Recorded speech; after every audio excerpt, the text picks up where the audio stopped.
결정적인 증거는 없다라고 좀 보여요. 맞아요. 투입 때는 저로서도 사실 자신이 없었어요.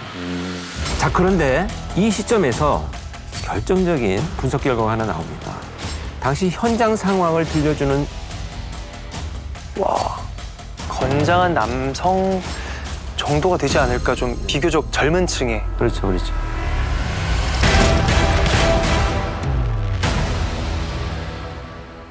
대한민국 1호 프로파일러 권일용 교수님과 함께 사건 해결의 결정적 증거죠. 스모킹 건을 찾는 시간. 스모킹 건 시즌2 오늘 6번째 시간을 맞이하게 되었습니다. 안녕하세요, 교수님. 네, 반갑습니다. 오늘 아주 영광스러운 게스트분이 오셨어요. 아유, 아닙니다. 안녕하세요, 장민 씨. 안녕하세요. 네. 이렇게 TV에서만 제가 정말 열렬히 정말 좋아하던 두 분을 이렇게 뵙게 되니까 너무 좋네요. 너무 신기해요. 고맙습니다. 아유. 네. 네, 그러면은 이제부터는 조금 진지한 사건 이야기를 한번 살펴보도록 하겠습니다. 네. 네, 오늘은 제가 직접 참여했던 사건을 가지고 왔는데요. 어느 늦여름 바닷가에서 일어난 사건입니다.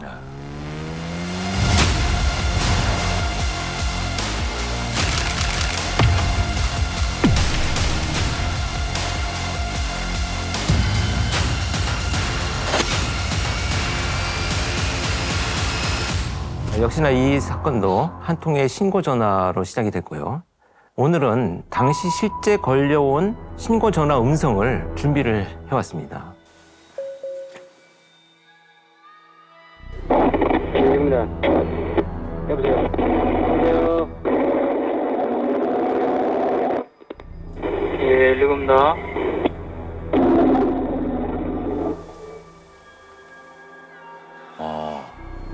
이게 끝인 거죠, 교수님? 그렇죠. 통화 음질 자체가 그렇게 썩 좋지도 않고요. 맞아요. 통화 목소리상으로는 네. 이 전화를 받으신 구급대원님의 목소리만 들리거든요. 그렇죠. 네.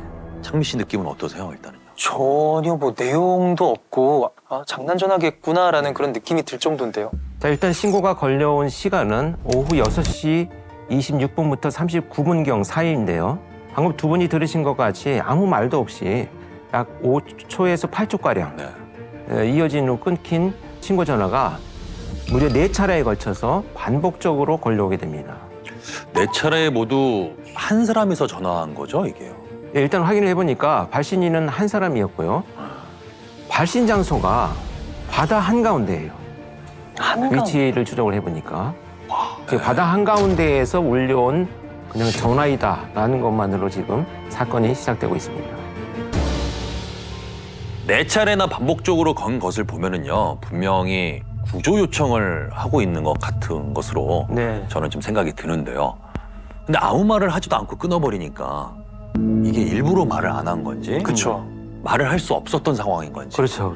오히려 이 통화 상황만 들었고 보니까 네. 온갖 상상과 더 불안함이 좀 커지거든요. 그렇죠. 일단 신고자한테 무슨 일이 있었던 건지 다음 그림을 보면서 이야기를 한번 이어가 보겠습니다. 네. 자, 그림에서 보는 것처럼 그 전화가 있었던 며칠 후 네. 인근 해안에서 한 여성의 시신이 이렇게 한 구가 발견이 됩니다.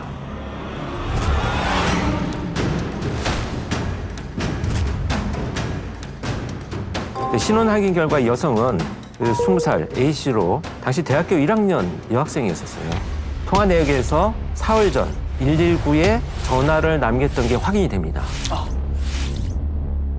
그러니까 실제 지금 아까 들었던 그 전화는 보시고 계시는 이 사망한 여성의 전화기로 4회에 걸쳐서 통화가 됐던 것이죠. 지금 시신 이외에 이렇다 할 지금 증거는 나타나지 않습니다. 다른 증거물들도 발견되지 않았고요. 그렇다면 과연 시신이 말해주고 있는 것이 무엇인가 이제 확인을 해봐야 되겠죠. 누군가한테 혹시 뭐 다툼이 있었거나 맞았을 수도 있겠다는 생각도 드네요. 얼굴 쪽에 저 피가 있다는 거는. 근데 이제 피로 보기에는 조금 무리가 있을 수는 있고요. 왜냐하면 지금 물에 떠내려왔다면 피라면 이제 좀 씻겨갔을 건데 네. 네. 그대로 있다라고 본다면 가장 많이 얼굴이 노출돼 있었기 때문에 부패로 인한 어떤 현상일 수도 있어요. 부검 결과를 봤을 때는 마지막 최종 사인은 익사였습니다. 그 외에 이제 뭐 특별한 외상은 발견되지는 않았어요. 정리를 해보자면은 바다 위에서 분명히 무슨 일이 있었고 익사한 채로 해안가까지 떠밀려 왔다는 것으로 지금 그렇죠. 봐야겠는데요. 네. 그 이후에 수사는 이제 어떻게 되었어요? 그래서 이제 수사팀에서는 이 사망한 A 씨에 대한 조사를 이어갑니다. 근데 A 씨가 이제 119에 신고 전화를 건 다음 날 부모님으로부터 미기가 신고가 된 것을 경찰이 확인을 합니다. 네. 근데 이제 부모님 진술을 확인을 해봤더니 A 씨는 동갑내기 남자친구하고 이 바닷가인 해당 지역으로 여행을 간다고 이야기를 하고 나갔다는 거예요. 아, 남자친구하고요? 남자친구하고. 네. 그래서 분명히 막차를 타고 귀가하겠다라고 이제 연락까지 왔었는데 그 이후로 이제 연락이 끊어지니까 신고를 했던 거죠. 동행했던 이 남자친구 B라고 우리가 지칭을 해보겠습니다. 네. B의 행방을 쫓기 시작을 했어요. 그런데 이틀 후에 바다 한가운데에서 또 한 구의 시신이 발견이 됩니다. 그림을 한번 보시죠. 그림을 한번 보시죠.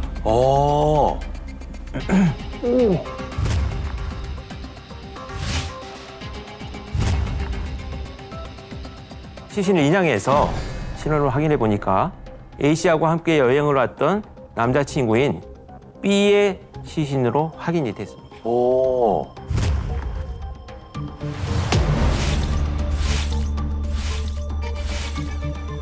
아니 물 한가운데서 발견이 됐네요. 근데 바다 그렇죠. 바다 한가운데서 발견이 된 거죠. 창민 씨께서는 이 그림을 봤을 때 어떠한 정보와 사건을 해결해 나갈 수 있는 단서를 찾으실 수 있으실까요? 일단 지금 보여지는 것만 봤을 때는 네. 두 시신의 피부 상태가 확연히 다르잖아요. 예를 들어서 같이 있다가 불행의 사고로 이렇게 사망을 하게 됐을 경우에는 그래도 시신의 상태가 어느 정도 비슷하거나 그렇죠. 혹은 시신이 발견된 장소가 비슷하거나 그럴 텐데 피부색도 이쪽은 지금 봐도 너무 많이 시퍼렇게 돼 있다 보니까 다른 이유로 사망을 한 건가라는 그런 네네. 생각을 해보게 됩니다. 제가 보기에는 이 남자친구 분의 그림이 네. 기본적으로 덩치가 좋으신 건지 시신이 좀 뿌른 건지 약간 왜냐면 이 발목 쪽이나 이렇게 바지 쪽을 보면은 이쪽 이렇게 두꺼워졌다는 느낌이 그렇죠, 그렇죠. 보이거든요. 네. 아주 이제 굉장히 관찰력이 높아졌습니다. 거인화라고 해서 지금 남인 씨가 얘기한 것처럼 피가 부패를 하기 시작하는 건데 그렇게 되면 부패 가스가 차면서 신체가 커지는 이런 경우들이 있습니다. 근데 B 시신의 경우에는 발견 당시 A보다 훨씬 부패가 심했어요. 자, 이런 차이는 뭐냐면 남자친구 B의 시신 발견이 A가 발견된 이틀 후고 그만큼 이제 해상 위에서 오랫동안 아마 노출이 돼 있었던 것 같아요. 맞아요. 자, 그래서 이제 경찰이 이제 시신을 인양을 해가지고 사인을 확인을 해보니까 역시 익사로 나타났습니다. 그런데 창민 씨 말대로 A, B 두 사람의 지금 시신 상태가 완전히 다르잖아요. 네. 굉장히 중요한 점을 지적을 하셨어요.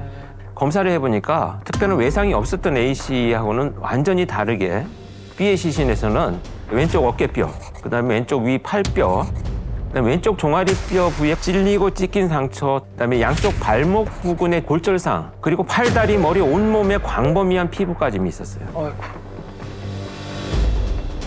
보통 저희가 그 전에 사건을 다뤘을 때는요. 네. 방 안이든지 어떤 공간에서 일어나면은 그렇죠. 혈흔을 따라서 저희가 좀 수사할 수 있는 것들이 많이 있었거든요. 네네. 근데 이건 바다 한가운데서 발견이 되니까 어떤 상황을 추적할 수가 없는 상황이라서 맞아요. 네. 지금 수사하기가 굉장히 어려운 상황이죠. 네. 그래서 이제 당시 수사팀에서는 두 사람이 바다 한가운데서 어떤 이유로 다툼 중에 목숨을 끊은 게 아닌가 이렇게 생각하고 수사를 이어가던 중에 네. 마지막 두 사람이 같이 걸어가는 것이 포착된 CCTV를 발견합니다. 아, 자, 그걸 보고 한번 판단해 볼까요? 우리가? 예. 알겠습니다. 자, 이 실제 사진입니다. 아, 지금 저기 밑에 네. 두 분이신 거죠? 그렇죠, 그렇죠.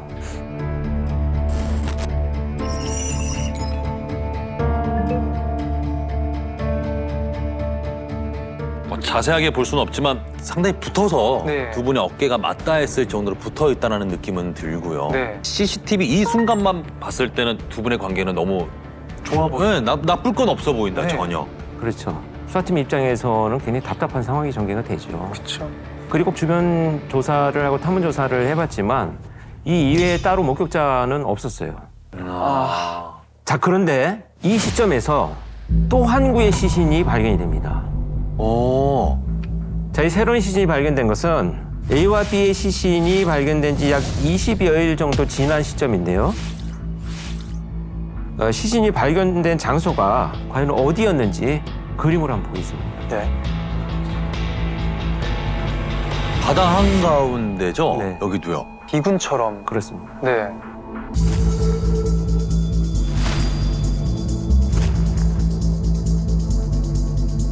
실온 확인 결과 20대 초반의 여성인 C로 밝혀졌습니다. C도 해상에서 발견된 걸로 봐가지고는 역시 익사로 지금 생각이 되는데요. 네, C도 역시 이제 익사로 판명이 됐고요. 온몸에 뭔가 찰과상이 있는 것이 이제 확인이 됐습니다. 이제 B하고 좀 비슷한 이런 상황이죠. 그런데 또 다른 특징이 또 발견됐어요. 바로 시신 경부에 가는 줄로 이렇게 목이 졸린 흔적. 맞아요, 맞아요, 보이시죠? 맞아요. 네. 그리고 오른쪽 종아리 뒷부분이 이렇게 조금 먹는 것처럼 보이고요. 아, 네네네. 왼쪽 허벅지 쪽에도 네네. 아, 여기도. 팔 쪽에도 상처처럼 좀 보이긴 하고요. 그리고 수영하면서 스스로 물놀이 간 것 같지는 않아요. 신발을 신고 복장도 수영을 할 그렇고. 리는 없을 것 같고요. 굉장히 중요한 부분을 찾아내셨네요. 교수님, 그러면은 궁금한 네. 게 이분의 그 시신과 A, B, 이 아, 연인 네네. 사이에 어떤 관계가 있나요? 아니면 다른 전혀 상관없는 분일 수도 네. 있잖아요. 굉장히 예리한 지적이십니다. 조사를 해봤더니 앞서 발견된 A와 B와는 전혀 관련이 없는 다른 사람이었던 거죠. 당시 이제 추석 연휴를 이용해서 또 다른 친구인 D와 함께 해당 지역으로 여행을 왔던 상황이었습니다. 이 D도 이제 여성이었기 때문에 여성 둘이 놀러 왔던 거죠. 여행객이 그러면 결국엔 두 팀에 네 사람이라는 그렇죠, 그렇죠. 얘기인데요. 그렇죠. 처음에는 연인 관계의 A, B였고요. 지금 발견된 C와 D라는 친구가 네. 있고요. 네. 그럼 같이 일행이었었던 D는 그렇죠, 혹시 어떻게 됐어요? 네. 네. 자, 안타깝게도요. 경찰이 수색을 하던 중에 이틀 후에 그 D도 역시 해상에서 시신으로 발견이 됩니다.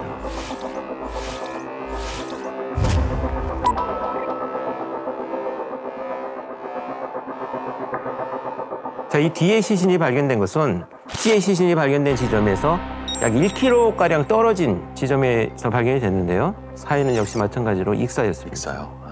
일단 D의 시신에서도요. 양쪽 발목, 그 왼쪽 가슴에 이런 게 보면 찔리고 찍힌 상처가 4개가량 있는 것이 발견이 됐고요. 또 근육 출혈, 근육 파열 이런 것들이 발견됐어요. 그러니까 굉장히 강한 타격이 있었다라는 것이 알 수가 있는 정황들이 되겠죠. 그러면은 아까 A, B처럼 혹시 뭐 CCTV에 잡혔다거나 혹은 뭐 이 C, D를 또 본 적이 있는 사람들은 없는지 그것도 목격자요? 궁금해요. 네네. 그렇죠, 그렇죠. 당연히 찾아야 되겠죠. 그런데 이제 C와 D의 시신이 발견되기 며칠 전에 이들의 실종 신고가 접수된 것이 확인됐습니다.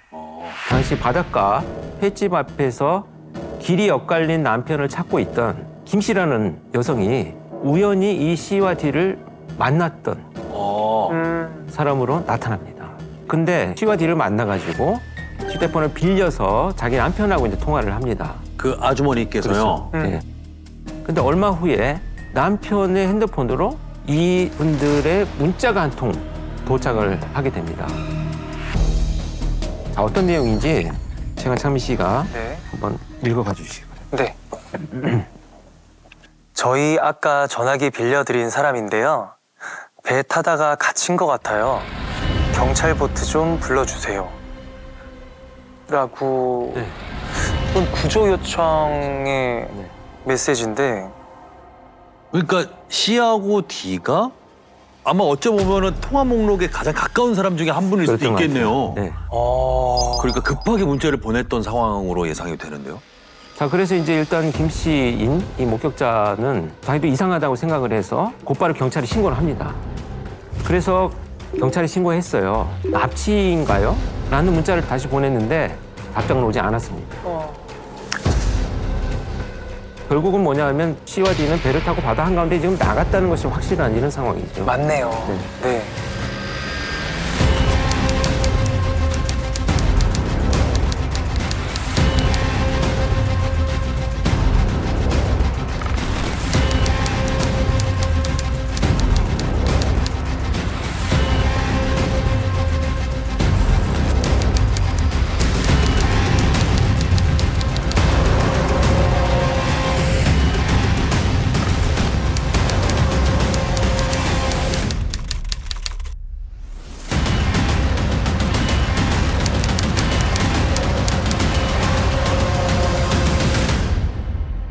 한 달 사이에 여행객 4명이 익사로 발견된 것도 수상한데요. 네.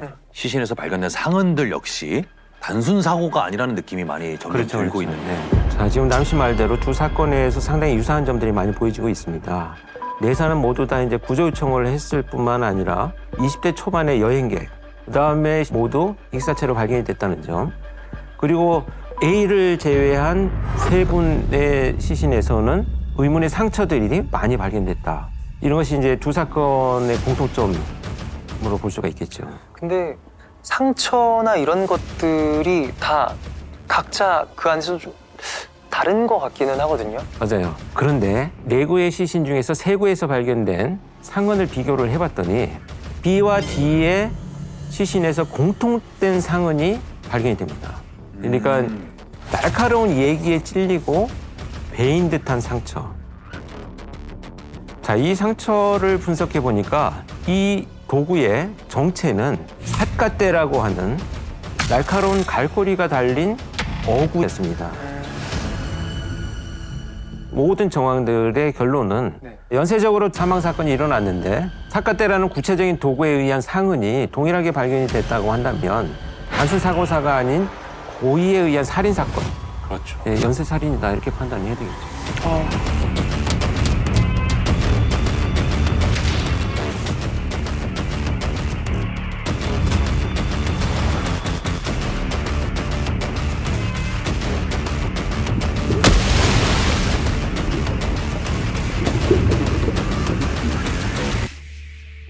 그러면은 역시 범인은 그 근방에 사셔서 네. 배를 운전도 하고 또 조업도 하시는 누군가일 가능성이 있겠네요, 범인이. 가장 높죠 지금. 음. 현재. 그렇다면 피해자들이 탄 선박, 과연 이 배가 어떤 배이고 주인이 누구인지를 지금 찾는 것이 사건의 지금 핵심이 되겠습니다. 선박 수사 과정은 그럼 이제 어떻게 해야 할까요? 자, 우리가 이제 아까 그 CCTV 장면을 잠깐 보기는 했습니다만 이 해당 마을은 대부분 소형 어선, 선박만 300여 대가 넘게 있습니다. 그래서 하루빨리 이제 검거를 해야 되겠는데 수사관들 마음이 초조해지기 시작을 하죠. 또 다른 사건이 또 발생할 수 있으니까. 초조하고 답답하고 이런 상황이 전개가 됐는데 그때 국과수에서 중요한 연락이 한 통 옵니다. 발신 장소가 바다 한가운데 또 한 구의 시신이 발견이 됩니다. 당시 현장 상황을 들려주는 소리가 아까 그 배 주인이 누구였나?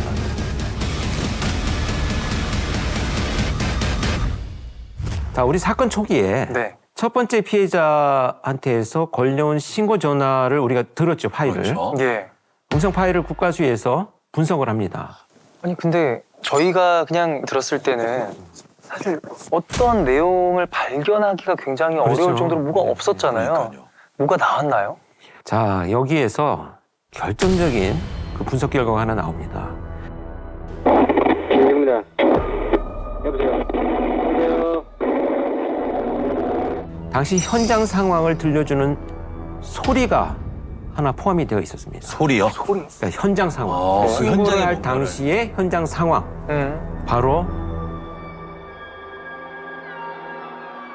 선박의 엔진 소리였습니다. 아까 그 신고 소리 중에 뭐가 이렇게 돌아가는 소리 그렇죠, 같은 게 그렇죠. 있었거든요?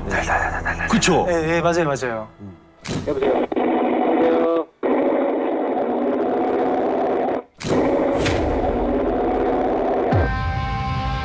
그 엔진 소리가 결정적인 단서가 될 수 있어요? 같은 소리를 내는 모터가 달려있는 배를 찾으면 된다라고 하는 수사 대상이 압축이 됩니다.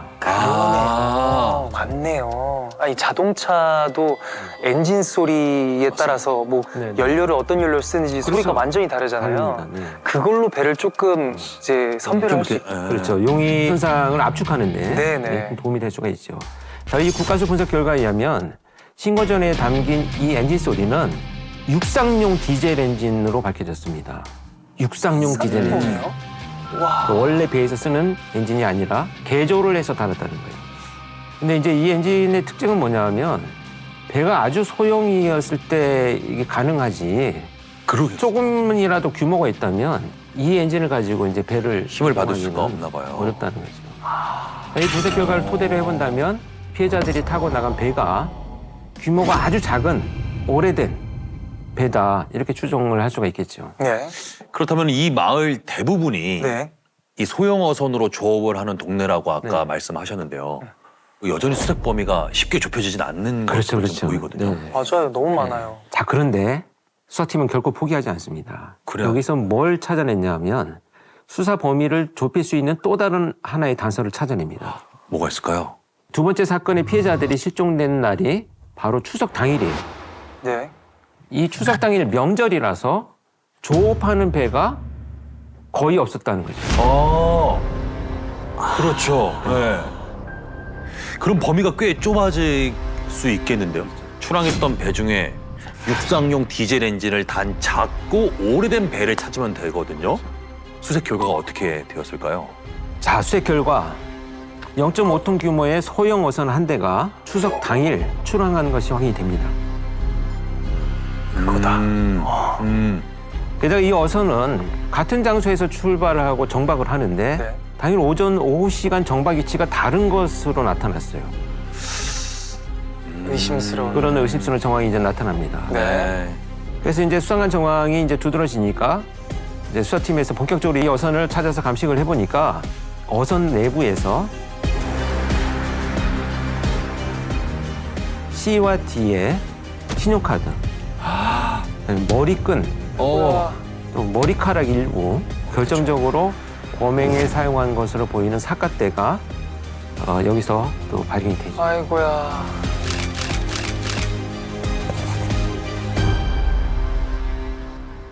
그러면은 그 배의 주인이 거의 뭐 너무나도 유력한 용의자로 지금 보이거든요. 그렇죠, 그렇죠. 배의 주인이 누구였나요? 자, 그러면 여기서 두 분이 이제 프로파일러가 되어가지고 네. 남학생까지 포함해서 4명을 살해한 것으로 추정되는 유력한 용의자, 이 배주인의 이미지를 한번 추론을 해본다면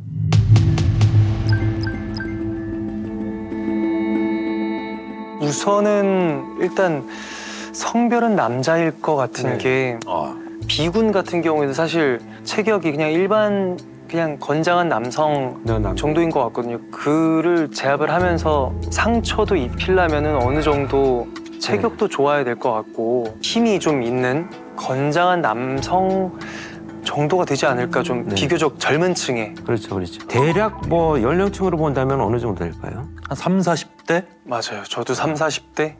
그런데 이 배의 주인은 키가 165cm, 왜소한 체격을 가진 70세의 남성 O 씨였습니다. 와.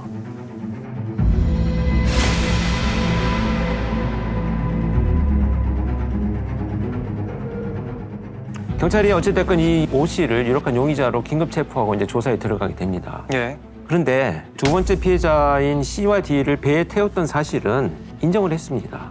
내가 관광 온 사람들이 보이길래 제안을 해서 태웠다는 것을 인정을 했어요. 하지만 내가 살해한 것이 아니고 이 사건과는 무관하다고 강력하게 이제 주장을 하기 시작합니다.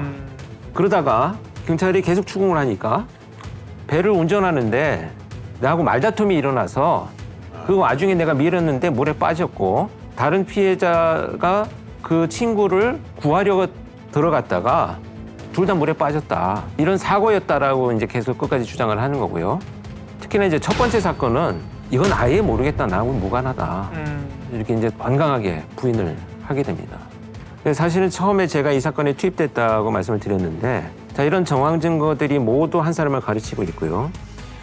C와 D의 죽음에 대한 직접적인 연관성을 갖고 있는 증거물도 나왔는데 범인이 부인을 하고 있기 때문에 이 사람의 심리 상태를 분석을 해서 수사팀이 어떤 방식으로 자백을 받아낼 것이냐라고 하는 수사상 전략을 수립하기 위해서 바로 이 시점에서 제가 이제 투입이 됩니다. 근데 저 역시 두 분이 가진 그런 의문점이 머릿속에서 떠나지 않았어요. 70대의 남성이 과연 완벽하게 이렇게 제압을 할 수 있었을까라는 의문점이 일단 해소가 되어야만 네네. 투입되는 저로서도 맞는 거. 확신을 가지고 전략을 수립하고 심리를 분석할 텐데 사실 자신이 없었어요. 더군다나 이 범인으로 지목된 O 씨는 다른 상처가 없었어요. 그러니까 저항을 한 흔적이 없는 거예요. 그래서 저는 도착하자마자 바로 수사본부로 들어가지 않고 현장으로 갔어요. 네. 한번 가보겠습니다, 제가. 네. 제가 여기가 이제 선착장인데요.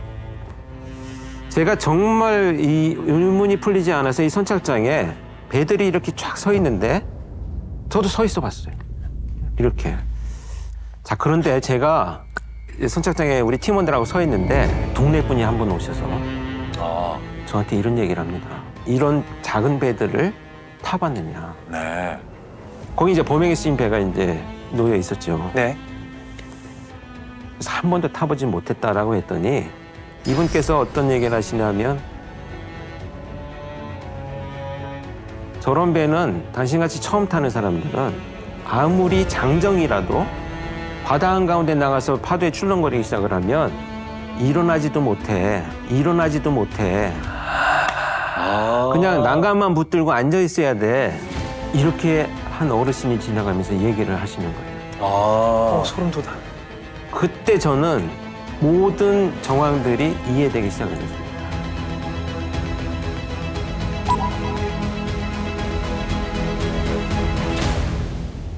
자, 노인은 평생을 여기서 살았습니다. 아무리 파도가 출렁거려도요, 활동이 자유로워요. 반면에 피해자들은 난간만 붙들고 앉아 있어야 되는 이런 활동이 제한이 됩니다. 그렇죠. 본인의 몸 자체를 컨트롤하는 것조차도 버거워하는 상황이잖아요. 그래서 저는 이 범행에 쓰인 범행 도구는 눈에 보이는 것이 아니고 배 위라고 하는 상황 자체가 범행 도구로 쓰였다는 판단을 합니다. 그럼 그게 스모킹 건이라고 판단을 그렇죠. 하시는 건가요? 아. 자, 가해자한테는 절대적으로 유리한 상황이고요. 피해자한테는 절대적으로 위험한 상황입니다. 오. 음. 이제 좀 이해가 되거든요, 교수님. 70대 노인을 제압하는 게 사실은 문제가 아니라 맞아. 내 몸을 하나 아까 말씀하신 것처럼 이 배 안에서 간수하는 것도 너무 어렵기 때문에 그렇죠. 네. 피해자들한테 너무나도 불리한 조건이었다는 네. 거죠. 자, 이렇게 숙제가 풀리고 나니까 저는 이제 범인을 만나러 가지요. 그래서 이제 경찰서 수사본부에 도착을 했는데 조사를 한참 받고 있어요. 예. 받고 있는데 밖에서 이제 제가 모니터링을 해보니까 수사팀에 조목조목 따지고 굉장히 완강한 주장을 해요. 그래서 이제 수사가 이제 일단 연락되는 과정에서 이제 제가 들어갔어요. 근데 이제 제가 경찰청에 있을 때는 항상 이렇게 정장을 하고 다녔거든요. 네. 수사 형사들과의 차별화를 통해서 이 대상자가 똑같은 경찰이지만 다른 사람으로 인식하려고 하는 이제 의도적인 어떤 그런 의도가 있는 거군요. 의도적인 어떤 복장이었죠. 왜냐하면 범인의 입장에서는 지금 모든 게 태롭고 다 예민하게 받아들이는 상황이잖아요. 그렇죠. 자, 그래서 이제 들어갔더니 어디서 왔느냐? 나는 서울에 있는 경찰청에서 왔는데 당신하고 이야기를 나누러 왔다. 라고 하니까 그 순간부터 갑자기 온몸을 막 흔들면서 떨기 시작을 해요. 내가 지금 며칠째 형사들한테는 지금 너무 당하고 지금 억울해서 죽을 것 같다. 그러면서 막 거의 쓰러지는 거예요. 막 의자에 막 경기 일으키면서 막 몸부림치는 거군요. 불과 30초 전에 내가 밖에서 봤던 장면하고 정반대의 모습으로 진짜 노인처럼 흉내를 내는 거예요. 아니 근데 용의자가 지금처럼 계속 범행을 부인하거나 버티는 경우에는 어떻게 자백을 받아내야 돼요? 사실은 이게 자백이라고 하는 것이 결정적인 증거들이 있다면 본인의 자백만에만 의존해서 수사가 전개되는 것이 아니기 때문에 기소를 하는데 큰 무리가 없는 경우들이 대부분이에요. 다만 자백을 함으로 해서 나머지 증거와 공소를 유지할 수 있는 여러 가지 증거들을 확보를 해야 되는 문제이기 때문에 자백을 반드시 받는다 이런 상황이 전개가 되는 건데 결국 이 재판이 넘겨진 이후에도 끝없이 그냥 내가 억울하다는 얘기만 주장을 하고 있었어요. 네.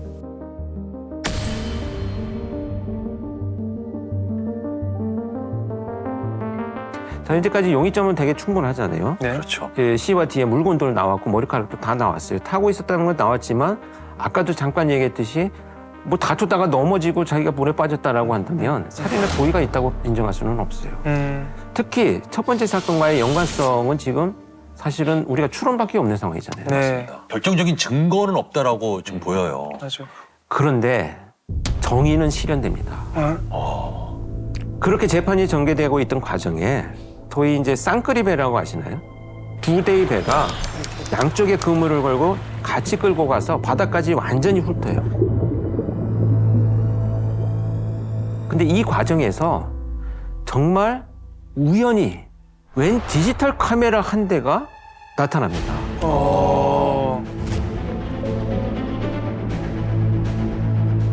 사건이 있었던 지역이기도 하고 이게 누구 건지 확인을 해봐야 되기 때문에 경찰이 얘기를 해서 이제 복구를 하게 됩니다. 자, 근데 이 카메라가 바닷속에 오래 있었으니까 고장이 났는데도 그쵸. 복구가 되었어요. 됐어요. 예. 그런데 카메라의 주인이 누구였었냐 하면 바로 첫 번째 피해자들의 물건이었습니다. A와 B가 이 배에 타서 사진을 찍은 게 담겨 있었어요. 그래서 배를 운전하고 있는 용의자의 모습이 고스란히 담겨 있는 이 사진이 그 카메라에서 나와서 확보가 된 거죠. 결국 첫 번째 사건의 용의점까지 확실하게 인정이 됐습니다.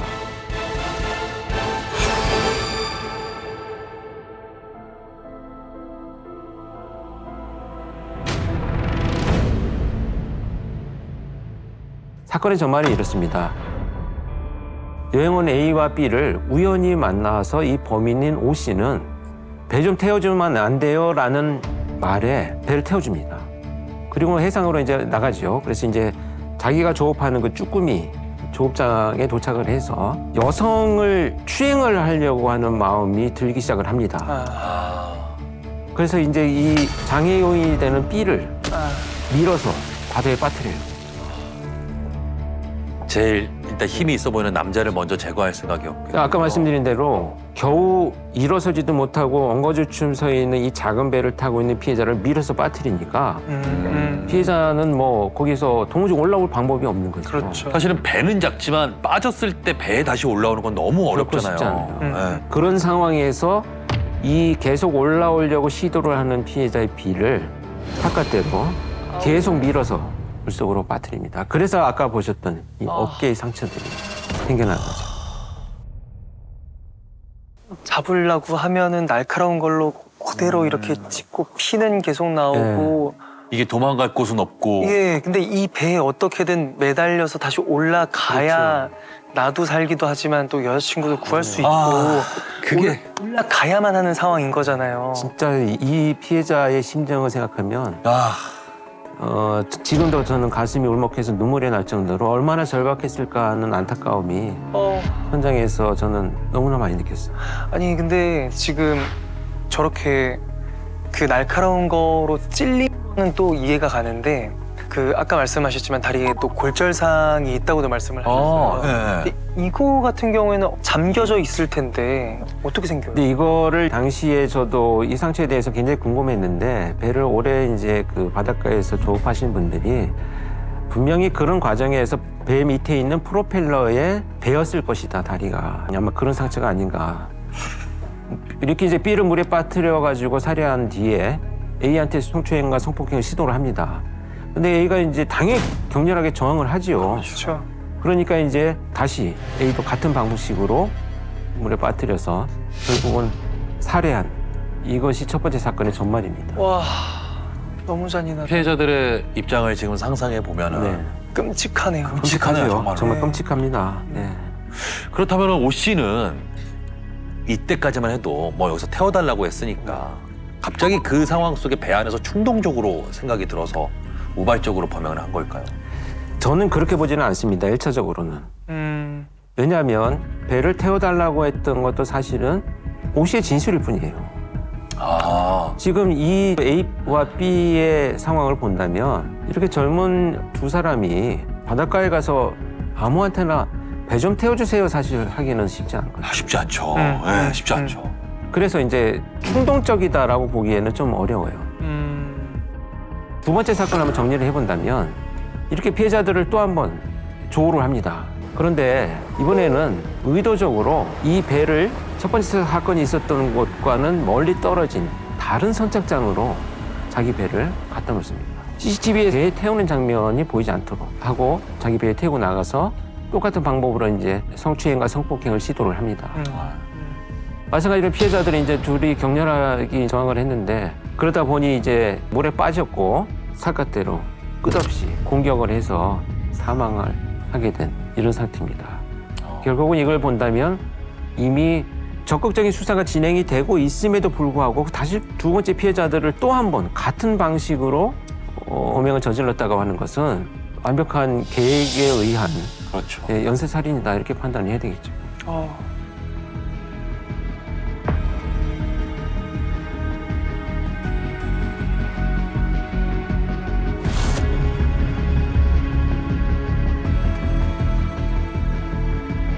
오른쪽으로 있어. 약간 오른쪽으로 합니다. 약간 오른쪽으로. 정말 뻔뻔하고 너무 가증스럽게 짝이 없는 그런 이야기만. 당연히 그렇죠. 네, 교수님 그러면은 결국 재판 결과가 어떻게 됐는지가 사실 제일 궁금하거든요. 맞아요. 이 사건 사형이 선고가 됐습니다. 아, 예, 그런데 황당한 것은 이 범인 O 씨가 사형제 자체에 대해서 문제를 제기하고 헌법재판소에 사형제에 대한 위헌 평가를 신청을 그런 건 또 어떻게 알고 하셨대요? 당연히 뭐 받아들여지지도 않았는데 그만큼 제가 말하고 싶은 건 자기중심적이고 이기적인 O 씨에 대해서는 이런 방법에 말할 가치도 없다라는 그렇죠. 생각을 합니다. 여전히 지금도 본인은 억울하다를 주장을 하고 있어요. 지금 이 순간까지도. 아, 네, 지금까지도. 창민 씨는 오늘 사건을 이제 돌아보면서 어떻게 보셨는지요? 우선은 타인과의 관계에 있어서 상대적인 우위를 선점함으로 인해서 다른 상대방을 괴롭히거나 네. 참 그런 사람들만큼 참 비열한 겁니다. 비열한 게 없구나 라는 생각과 이 프로의 제목이 스모킹건이잖아요. 근데 물건이 아니라 어떠한 특수한 상황 또한 사건의 해결에 결정적인 키가 될 수 있구나라는 거를 아마 저뿐만이 아니라 많은 시청자분들이 미처 생각하지 못했을 것 같아요. 때로는 이런 구체적인보다 더 큰 개념을 갖고 보는 것이 이 사건뿐만 아니라 앞으로의 사건 해결에도 도움이 될 수 있는 그런 스모킹건이 되는 경우들이 많이 있습니다. 하나의 사건을 해결하는 것도 중요하지만 그 프로파일링은 앞으로 또 벌어질 사건에 네, 대해서 그럼요. 사건이 종결이 되고 나서 또 파악하시려고 하시는 거잖아요. 그런 중요한 일이라는 걸 다시 한번 깨닫고요. 오늘 스모킹건은 여기까지였습니다. 감사합니다.